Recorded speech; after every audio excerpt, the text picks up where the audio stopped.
এটি হচ্ছে সেই উহুদ পাহাড় এবং সেই স্থান যেখানে সংঘটিত হয়েছিল ইসলামের দ্বিতীয় যুদ্ধ বা ইসলামের উহুদের যুদ্ধ নামে পরিচিত। এই উহুদের ময়দানে গুরুতর আহত হয়েছিল আমাদের প্রিয় নবী হযরত মুহাম্মদ সাল্লাল্লাহু আলাইহি ওয়াসাল্লাম। এটা হচ্ছে সেই উহুদের পাহাড় রাতের বেলা এবং আমার বন্ধু পার কিভাবে একটা সৌদি মেয়ে থেকে আইসক্রিম নেয় আপনাদের জন্য ডিসকাউন্টে আইসক্রিম রাখার ব্যবস্থা করে রাখে, তাও দেখাবো আজকের ভিডিওতে। এবং দেখাবো মাত্র 10 টাকা আজওয়া খাজুর এবং ভালো ভালো সস্তায় অনেক জিনিসপত্র এখানে পেয়ে যাবেন। আরো দেখাবো মসজিদের ভিতরে কত সুন্দর দৃশ্য। আসসালামু আলাইকুম সবাইকে। আজকে আপনাদেরকে ঘুরে দেখাবো মদিনার সেই বিখ্যাত জায়গা উহুদের যুদ্ধের স্থান এবং মসজিদে আমির হামজা। আরো দেখাবো মসজিদ শাহাদা কবরস্থান। আরো আরো সহজভাবে বলতে গেলে এটা হচ্ছে সেই উহুদের প্রান্তর যেখানে যুদ্ধ হয়েছিল অমুসলিমদের সাথে। আজকে আপনাদেরকে ঘুরে দেখাবো এই জায়গার বিভিন্ন দিক এবং বিভিন্ন সাইট এবং সৌন্দর্য, কিভাবে মানুষ এখানে এসে যারা করে তার সবকিছু। তাই ভিডিওটা একটু না টেনে পুরো ভিডিওটা দেখবেন এবং আমার চ্যানেলটাকে অবশ্যই সাবস্ক্রাইব করে রাখবেন পরবর্তী ভিডিওর জন্য। সামান্য একটা ভুলের কারণে মুসলমানদের 70 জন সাহাবাদেরকে শহীদ হতে হয় এই যুদ্ধে, উহুদের যুদ্ধে। মসজিদের পেছনে রয়েছে শহীদদের কবর, যেটা একটু পরে আপনাদেরকে দেখাবো। এটাকে বলা হয় জান্নাতুল শাহাদা, যেখানে হযরত হামজা রাদিয়াল্লাহু তাআলা আনহু সহ মোট 70 জন শহীদ সাহাবী চিরনিদ্রায় শহীদও আছেন। এবং আমি এখন আছি উহুদ পাহাড়ের উপরে, একটু পরে নিচে যাব এবং আপনাদেরকে দেখাবো সেই সেই কবরস্থান যেখানে শুয়ে আছে আমাদের 70 জন সাহাবা। এখানে এমন ভাবে এই কবরস্থানটা আছে, কোনো জায়গায় কোনো উঁচা নিচা কিছুই নেই, আপনি বুঝতে পারবেন না। শুধু কয়েকটা ইট দিয়ে চিহ্ন দেওয়া আছে, কিন্তু অরিজিনালি আপনি বলতে পারবেন না কোথায় এই কবরস্থানগুলো অবস্থান করতেছে। চারপাশে দেওয়াল এবং লোহা দিয়ে অনেক স্ট্রং করে বেড়া দেওয়া আছে, যাতে করে এখানে কেউ না ঢুকতে পারে কিংবা অনাকাঙ্ক্ষিত কোনো কিছু না হয়। আর এখানে যারা উমরা করতে আসে তারা আসে অবশ্যই জিয়ারত করার জন্য। এবং আপনাদেরকে একটু পরেই দেখাবো খুব সস্তায় কিভাবে আপনারা এখান থেকে বিভিন্ন খাজুর কিংবা বিভিন্ন তসবিহ সহ এবং বহুত কিছু খুব সস্তায় এখান থেকে নিয়ে নেবেন। অনেক আইটেমের খেজুর পাওয়া যাচ্ছে এখানে। আমাদের বাংলাদেশি ভাইয়েরা বিভিন্ন দেশের অঞ্চলের, ইন্দোনেশিয়া, পাকিস্তান, ফিলিপিনি, যে মুসলিম যারা তারা উমরা করতে আসবে তারা এখানে আসবেন, এভেলেবেল পাওয়া যাবে। আর এই ভাইয়ের দোকানটা অনেক কিছু আছে। এই ভাইয়ের দোকানে মসজিদুল শাহাদা উহুদ পাহাড়ের সামনে, পিছনে একবারে সামনে দেখেন মসজিদ। আর এখানে পাওয়া যায় যে কোনো আইটেম এখানে পাওয়া যায়, লেডিস আইটেম, অনেক সুন্দর সুন্দর আইটেম। আলহামদুলিল্লাহ অনেক সস্তা ভাই। 5 টাকা করে, এটা 5 রিয়াল। 5 রিয়াল, অনেক সস্তা, অনেক সুন্দর, অনেক আইটেম আছে। আলহামদুলিল্লাহ আপনারা সবাই আসবেন, এখান থেকে নেবেন। এখানে আরো অনেক ধরনের আইটেম পাওয়া যায়, লেডিস যে আমাদের বোরকা।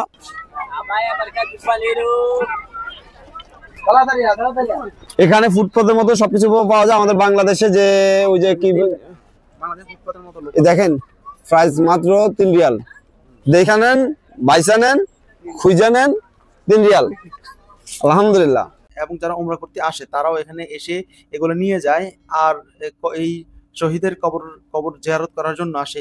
هذا كم هذا؟ 5 ريال. 5 ريال. ستروبري فانيلا. ما في زيادة؟ ما في زيادة. انت ديسكاونت؟ في ديسكاونت انت 4 ريال. 4 রিয়াল। يس. আপনারা আসবেন আমাদের বলার থেকে, এখানে আসবেন, একটা আপনাদের জন্য 1 Real discount, 4 Real. Give me one. Okay. Yes. جيب ثاني، ما فيش جيب. جيب ثلاثة. এখন দিচ্ছি আমাদের ক্যামেরাম্যান।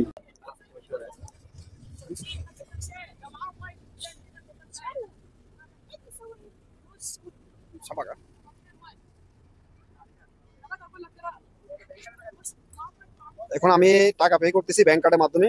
এখানে আপনারা আসবেন, ক্যাশ, ব্যাংক কার্ড, সমস্যা নাই, ID. Okay okay okay, thank you, bye bye. Bank কার্ডে পে করতে হবে। এখানে আসার একটু পরে এশার নামাজের আজান দিয়ে দেয়, তো আমরা ভাবলাম এশার নামাজের আজান যেহেতু দিয়ে দিচ্ছে এখানে নামাজ পড়ে যাই, যেহেতু আমাদের সৌভাগ্য হয়েছে এশার নামাজ পড়ার জন্য। এর আগেও অনেকবার এখানে আসা হয়েছে কিন্তু নামাজ পড়া হয় নাই মসজিদে আমির হামজার ভিতরে। আর এটা হচ্ছে মসজিদে আমির হামজার ভিতরের দৃশ্য, কত সুন্দর দেখুন, কত ভালো লাগতেছে দেখুন। এই পিচ্ছি মেয়েটাকে দেখুন, ওর বাবার সাথে হয়তো এখানে আসছে এবং দুষ্টামি করতেছে।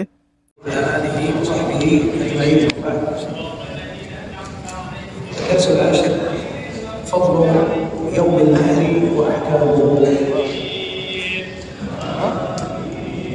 الحمد لله وحده والصلاة والسلام। আমরা নামাজ শেষ করে আবারও বাইরে চলে আসলাম, একটু ঘোরাঘুরি করলাম বাইরে।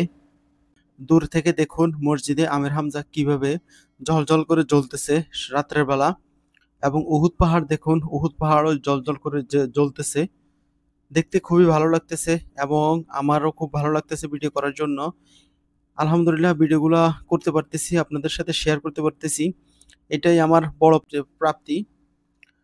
আপনাদের জন্য অনেক কষ্ট করে ভিডিওগুলো করে থাকি এবং সামনে আরো অনেক সুন্দর সুন্দর ভিডিও দেখবেন। মদিনার বিভিন্ন ট্যুরিজম স্পট, যেমন বাংলাদেশ থেকে অনেক মানুষ আছে এবং যারা ওমরা করতে আসে তাদেরকে ঘোরানো হয়। এই বিভিন্ন জায়গা আমি ঘুরে থাকি এবং আপনাদের সাথে ভিডিও শেয়ার করি ব্লগ ভিডিওর জন্য। আরো ভালোভাবে দেখানোর জন্য আবারও এখানে চলে আসলাম, এই উহুদের পাহাড়ের সাথে শহীদের কবরস্থান, এটাকে বলা হয় শহীদের কবরস্থান। আর এই মসজিদে আমির হামজা হওয়ার পিছনে একটা কারণ হচ্ছে, এখানে যখন নবীজির সাহাবা আমির হামজা শহীদ হয় তখন উনার নাম অনুসরণে এই মসজিদটা এখানে স্থাপন করা হয়। এবং দেখতে থাকুন, এই যে আরো ভালোভাবে আপনাদের দেখানোর জন্য এখানে আসছি। দেখুন এটার ভিতরেই ওনাদের কবর আছে 70 জন সাহাবার। আর এখানে বাংলাতে কিছু নির্দেশনা দেওয়া আছে, যেমন অনেকে বুঝতে পারে না, এই জন্য সহি মুসলিম কিংবা বুখারী শরীফ থেকে কিছু হাদিস এখানে লেখা আছে যে কবরবাসীর কাছ থেকে কিংবা কবরবাসীদেরকে কিভাবে দোয়া করতে হয় এবং ওনাদের কাছ থেকে কিছু চাওয়া যাবে না, এই সম্পর্কিত কিছু গুরুত্বপূর্ণ নির্দেশনা এখানে দেওয়া আছে। যেহেতু অনেক হাজার হাজার বাংলাদেশি এখানে আসে ওমরার উদ্দেশ্যে এবং এই উহুদের পাহাড় ভ্রমণ করে, তাই যারা আসবেন তারা অবশ্যই এটাকে একটু ফলো করবেন। ফলো করে ওই হিসাবে আপনারা এই শহীদের কবরস্থান, এই শহীদদের কবরে জিয়ারত করবেন। আর সৌদি আরবের বিভিন্ন ভিডিও আমি আপনাদেরকে দিয়ে থাকি, প্রবাস জীবনের ব্লগ ভিডিও, কিভাবে দিনকাল কাটে, এবং আমি ঘোরাঘুরি করতে অনেক ভালো লাগে আমার। এই ঘোরাঘুরির ভিডিওগুলো আপনাদের সাথে শেয়ার করে থাকি। তো অবশ্যই আপনাদের সাপোর্ট পেলে আমি সামনে আরো এগিয়ে যাব। এই বলে আজকের ভিডিও এখানে শেষ করলাম।